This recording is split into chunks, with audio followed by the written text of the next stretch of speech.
হরে কৃষ্ণ। শ্রীমদ্ ভগবত মহাপুরাণ প্রথম অধ্যায় দ্বিতীয় অংশ পাঠ করছি। প্রথম অংশ অলরেডি আপলোড করা আছে, দেখতে পাবেন প্লেলিস্টে। দ্বিতীয় অংশ।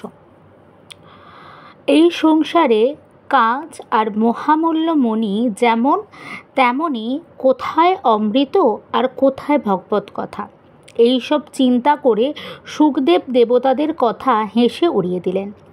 দেবতাদের ভক্তিহীন কথা শ্রবণে তারা অনধিকারী বুঝতে পেরে শুকদেব তাদের কথামৃত দেননি। এই কারণে শ্রীমদ্ ভগবত কথা দেবতাদেরও দুর্লভ বলা হয়। পুরাকালে শ্রীমদ্ ভগবত শ্রবণে মহারাজ পরীক্ষিতকে মোক্ষ লাভ করতে দেখে ব্রহ্মাও বিস্মিত হয়েছিলেন। তিনি সত্যলোকে সকল প্রকার সাধনকে ওজনে বিচার করিয়েছিলেন। ওজনে ভগবতকেই নিজ মাহাত্ম্যে সব সাধন অপেক্ষা ভারী হয়, তা দেখে মুনি ঋষিরা সকলেই চমৎকৃত হন। তারা সিদ্ধান্ত করলেন যে এই কলিযুগে এই ভগবৎ স্বরূপ ভগবৎ শাস্ত্রের পাঠই এবং তার শ্রবণ তৎক্ষণিক মোক্ষ প্রাপ্তির সম্ভব। সপ্তাহ বিধি অনুসারে শ্রবণে শ্রীমদ্ ভগবত নিশ্চিন্ত ভক্তি প্রদান করে। পুরাকালে দয়ালু সনকাদি ঋষিগণ দেবর্ষি নারদকে এই শাস্ত্র শ্রবণ করিয়েছিলেন। দেবর্ষি নারদ যদিও পূর্বেই ব্রহ্মার নিকট এই শাস্ত্র শ্রবণ করেন, তবুও সপ্তাহ শ্রবণের বিধি সনকাদি ঋষিগণই তাকে বলেছিলেন। শৌনক প্রশ্ন করলেন, সাংসারিক প্রবঞ্চ থেকে মুক্তি পরিব্রাজক নারদ মুনির সঙ্গে সনকাদির কোথায় সাক্ষাৎ হয়েছিল এবং বিধিসম্মত সাপ্তাহিক শ্রবণে তিনি কী প্রকারে প্রীত হয়েছিলেন? সুত বললেন, আমি তোমাকে এখন সেই ভক্তিমূলক কাহিনী শোনাচ্ছি, যে কাহিনী শুকদেব তার শিষ্যদের মধ্যে যোগ্য বিবেচনায় আমাকে একান্তে শুনিয়েছিলেন। একদিন এই চারজন পবিত্র ঋষি সৎসঙ্গের জন্য বিশাল নগরীতে এসেছিলেন। তারা সেখানে নারদকে দেখতে পান। সনকাদি ঋষিগণ প্রশ্ন করেন, হে ব্রাহ্মণ, আপনাকে এত ব্যাকুল দেখাচ্ছে কেন? এত কি চিন্তা করছেন? এত দ্রুত চলেছেনই বা কোথায়? আর আপনি এলেনই বা কোথা থেকে? হতসর্বস্ব ব্যক্তির মতো আপনাকে ব্যাকুল দেখাচ্ছে। আপনার মতো নিরাসক্ত পুরুষের পক্ষে এমন ব্যাকুলতা তো শোভা পায় না। এর কারণ কি বলুন? নারদ বললেন, পৃথিবীকে সর্বশ্রেষ্ঠ লোক মনে করে আমি এখানে এসেছি। এখানে পুষ্কর, প্রয়াগ, কাশী, গোদাবরী, নাসিক, হরিদ্বার, কুরুক্ষেত্র, শ্রীরঙ্গ, সেতুবন্ধ, রামেশ্বর আদি তীর্থে তীর্থে ভ্রমণ করেছি, কিন্তু মনের শান্তি কোথাও পেলাম না। বর্তমানে অধমের সহায়ক কলিযুগে পৃথিবীকে ক্লিষ্ট করে রেখেছে।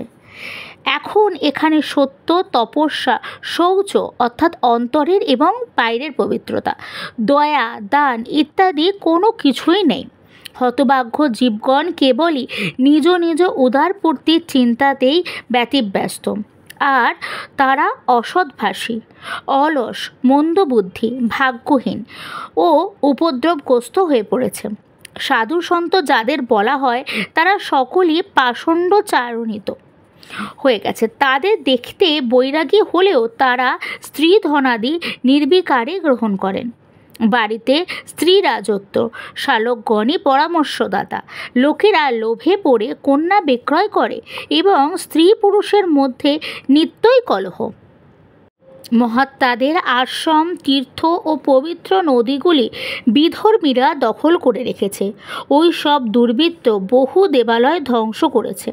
বর্তমানে পৃথিবীতে না আছে কোনো যোগী, না আছে কোনো সিদ্ধ পুরুষ, না আছে কোনো জ্ঞানী পুরুষ, না আছে কোনো সৎকর্মপরায়ণ মানুষ। যা কিছু সাধন সব এই কলিরূপ দাবানলে বশীভূত হয়ে গেছে। এই কলিযুগে প্রায় সকলেই অন্ন বিক্রয় করে। ব্রাহ্মণেরা অর্থের বিনিময়ে বেদ শিক্ষা দিচ্ছে, আর স্ত্রীলোকেরা বেশ্যাবৃত্তির দ্বারা জীবিকা নির্বাহ করছে। এই কলির দোষ সকল দেখতে দেখতে পৃথিবী পরিভ্রমণকালে আমি যমুনার তীরে ভগবান শ্রীকৃষ্ণের লীলাভূমিতে উপস্থিত হই। হে মুনিবর, শুনুন, সেখানে আমি এক আশ্চর্য ব্যাপার দেখলাম। এক যুবতী স্ত্রী বিষণ্ণ মনে বসেছিল। তার পাশে দুজন অচেতন বৃদ্ধ পুরুষ দীর্ঘশ্বাস ফেলছিল। ওই স্ত্রীলোকটি কখনো তাদের শুশ্রূষা করে জ্ঞান ফেরাবার চেষ্টা করছিল, আবারও কখনো তাদের সামনে বসে কাঁদছিল। ওই অবস্থায় সে তাদের শরীরে রক্ষক পরমাত্মাকে 10 দিকে দর্শন করছিল। শত শত নারী তাকে ঘিরে দাঁড়িয়ে বাতাস করছিল আর প্রবোধ দিচ্ছিল। দূর থেকে এই ঘটনা দেখে আমি কৌতূহল বশবতী হয়ে আমি যুবতীর কাছে গেলাম। আমাকে দেখে সে উঠে দাঁড়ালো আর অত্যন্ত আকুল হয়ে বলতে লাগলো। যুবতীটি বললেন, হে মহাত্মাগণ, কৃপা করে ক্ষণকাল অবস্থান করুন এবং আমাকে দুর্ভাবনা থেকে মুক্ত করুন। আপনার দর্শনে মানুষের সব পাপ দূর হয়। আপনার উপদেশ বাক্যে আমার দুঃখের শান্তি হবে। বহু ভাগ্যে আপনার দর্শন পাওয়া যায়। নারদ বললেন, আমি তখন সেই নারীকে জিজ্ঞাসা করলাম, দেবী তুমি কে? এই 2 জন পুরুষ তোমার কে হন? আর তোমার চারপাশে যে সব কমল নয়না নারীরা রয়েছেন এরা কারা? তোমার দুঃখের কথা সবিস্তরে আমাকে বলো। যুবতী বললেন, আমার নাম ভক্তি। এই 2 জন পুরুষ আমার 2 ছেলে, জ্ঞান ও বৈরাগ্য।